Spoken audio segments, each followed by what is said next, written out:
The wind screamed through the Montana mountains like a ghost that had lost its name. Snow fell in blinding sheets, swallowing the forest, the sky, and every sound but its own.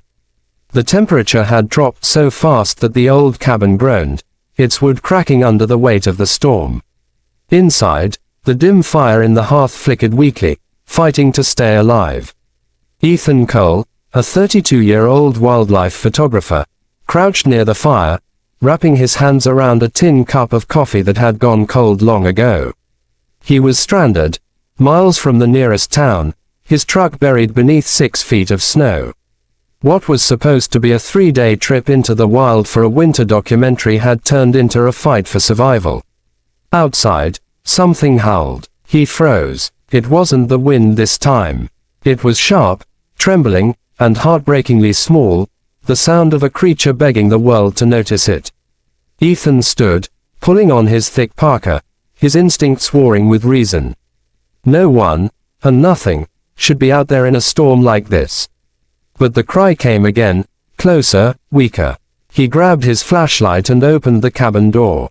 The blizzard roared in instantly, tearing at his coat, biting into his skin. The snow swirled around like a living thing, white and endless. He trudged forward, boots sinking deep, following the sound. Then, there, near a fallen log, half buried in snow, something moved. Hey, easy now, Ethan murmured, kneeling down. It was a puppy, or so it seemed. Tiny, shivering, its fur so white it almost blended with the snow. Its eyes, wide and glassy, glowed faintly golden when his flashlight hit them. Ethan brushed snow from its body and saw a small gash on its paw. It whimpered, curling against his gloved hands. "You poor thing," he whispered. "You're lucky I found you." The creature didn't resist when he scooped it up. It was unusually warm, almost hot, even in that deadly cold.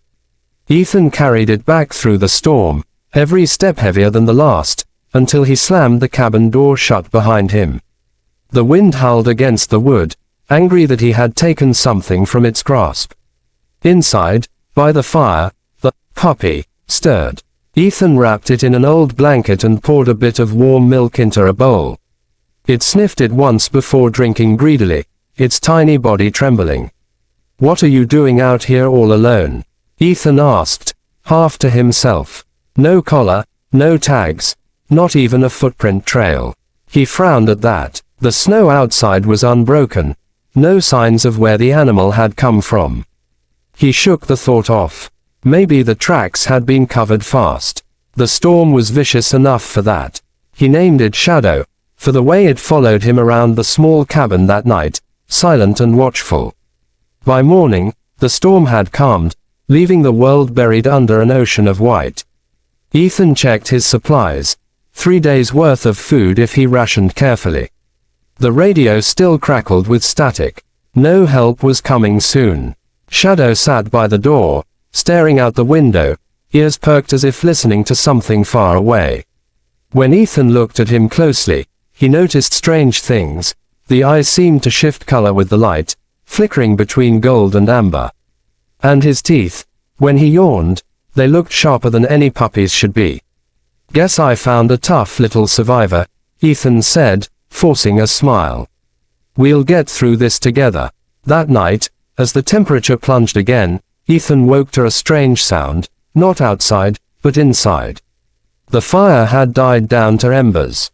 He turned, squinting through the dark. Shadow stood by the door, hackles raised, a low growl vibrating in his throat. "What is it, boy?" Ethan whispered, reaching for his flashlight. The beam swept across the room. Nothing. Just the door, rattling softly in the wind. But when he looked back at Shadow, his breath caught. The puppy's eyes were glowing, bright now, unmistakably golden. The pupils had narrowed into thin, vertical slits, like a snake's. Ethan blinked, thinking it must be a trick of the light, but then Shadow's gaze shifted to him. The glow dimmed, the growl stopped, and suddenly, the creature looked small again, fragile, innocent. Ethan rubbed his face. "I need sleep," he muttered. "Losing it already." He didn't see the deep scratches forming along the wooden door that night, long, parallel grooves that hadn't been there before.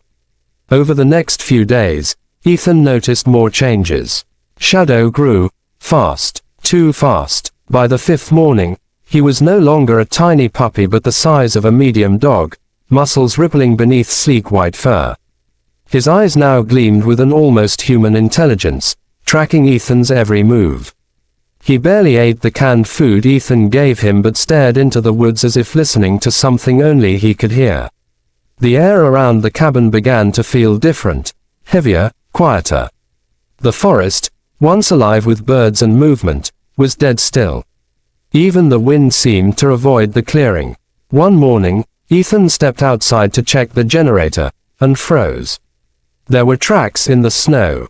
Not human, not wolf, not anything he'd ever seen. They circled the cabin in wide loops, massive prints with claws like blades, each one sinking deep. But here's what chilled him most. Every track led toward the cabin. None led away. He ran back inside, bolting the door. Shadow was sitting near the fireplace, watching him, head tilted. Ethan's voice was a whisper. "What's going on here?" Shadow's tail flicked once, slow and deliberate. That night, the scratching began again, louder now, from outside, moving around the cabin like something searching for a way in. Ethan grabbed his rifle, heart hammering, and pressed his ear to the door. Then, silence, until, a voice, soft, low, almost human. "Ethan." He stumbled back, eyes wide. No one should know his name. No one was within 20 miles. "Who's there?" he shouted. No reply. He turned to Shadow, but the creature was gone. The blanket where he'd been lying was empty, still warm. Ethan's breath fogged the air as he looked around the cabin. His flashlight flickered once, and then, in the beam, he saw it. Claw marks, fresh, deep, leading to the trapdoor that opened into the old storm cellar below. He swallowed hard. Shadow. No sound. He opened the hatch slowly, the hinges screaming. The flashlight beam cut through the darkness below, and then caught movement. Two glowing eyes stared up at him. Then came a sound. Not a growl, not a bark, but a deep, rumbling snarl, like the earth itself was alive. Ethan slammed the hatch shut, bolting it. His pulse roared in his ears. What had he brought into his home? The radio crackled suddenly. Static at first, then a voice. Faint, distorted. "Don't feed it. They don't stay small." The signal cut out. Ethan backed away from the trapdoor, clutching the rifle, the truth dawning cold and heavy in his gut. He hadn't rescued a puppy. He'd let something else in. The next morning, the hatch was open. The lock had been ripped apart. The floorboards were wet with melted snow and something darker. Shadow stood near the window, larger now, towering. His fur bristled, his eyes burning gold like fire. Ethan could only stare. "Shadow," he said softly, raising his hands. "Easy, boy." The creature tilted its head, and for a brief, terrifying second, Ethan thought he saw recognition, affection, in those eyes. Then it looked past him, toward the forest, and snarled. A low, thunderous sound that made the glass tremble. Something answered from outside. Another snarl. And another. There was more than one. The sound grew, echoing through the trees, circling the cabin. Ethan realized with horror that whatever Shadow was, others like it were out there, closing in. He stepped back toward the rifle. Shadow's gaze snapped to him, a warning. Ethan froze. Then, without a sound, the creature turned and leaped through the window, vanishing into the white.